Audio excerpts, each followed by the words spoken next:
নোয়াখালী চাটখিলি ভীমপুর বহুমুখী উচ্চ বিদ্যালয়ে ডক্টর মোস্তফা হাজেরা ফাউন্ডেশনের উদ্যোগে OMH গ্লোবাল গ্রুপের সহযোগিতায় আন্তঃ স্কুল বিতর্ক প্রতিযোগিতার আয়োজন করা হয়।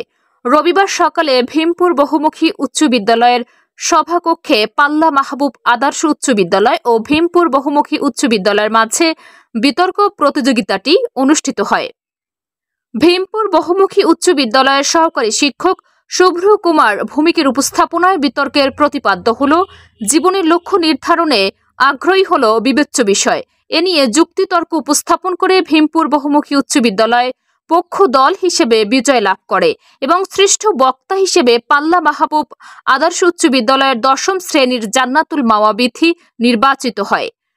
ভীমপুর বহুমুখী উচ্চ বিদ্যালয়ের প্রধান শিক্ষক আনোয়ার হোসেনের সভাপতিত্বে উপস্থিত ছিলেন অত্র বিদ্যালয়ের অ্যাডহক কমিটির সভাপতি ও বিশিষ্ট রাজনীতিবিদ আহসানুল হক মাসুদ, ফাউন্ডেশনের চাটখিল উপজেলার পরীক্ষা নিয়ন্ত্রক আবুল কালাম আজাদ ও খোয়াজির ভিটি ফাজিল ডিগ্রি মাদ্রাসার সহকারী অধ্যাপক আব্দুর শাকুর, ফাউন্ডেশনের কর্মকর্তা মোহাম্মদ শাহাদাত হোসেন রাসেল, ফাউন্ডেশনের ম্যানেজার মোহাম্মদ বিলাল হোসেন সহ আরও অনেকেই।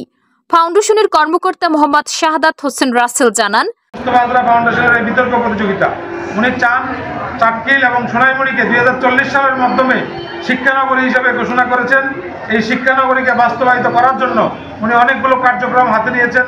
প্রতিটি শিক্ষা প্রতিষ্ঠানে, স্কুল, কলেজ, মাদ্রাসায় শিক্ষার্থীদেরকে বিভিন্নভাবে সহায়তা করা, উপবৃত্তি, এবং আপনারা অনেকেই জানেন যে আমরা বৃত্তি প্রদান করে থাকি। এই বৃত্তি প্রদানের মূল উদ্দেশ্য হচ্ছে যে সমস্ত মেধাবী শিক্ষার্থীরা টাকা পয়সার অভাবে পড়াশোনা করতে পারে না বা যাদের শিক্ষা ব্যবস্থা থমকে যায় টাকার অভাবে, তাদেরকে আমরা সাপোর্ট দিই।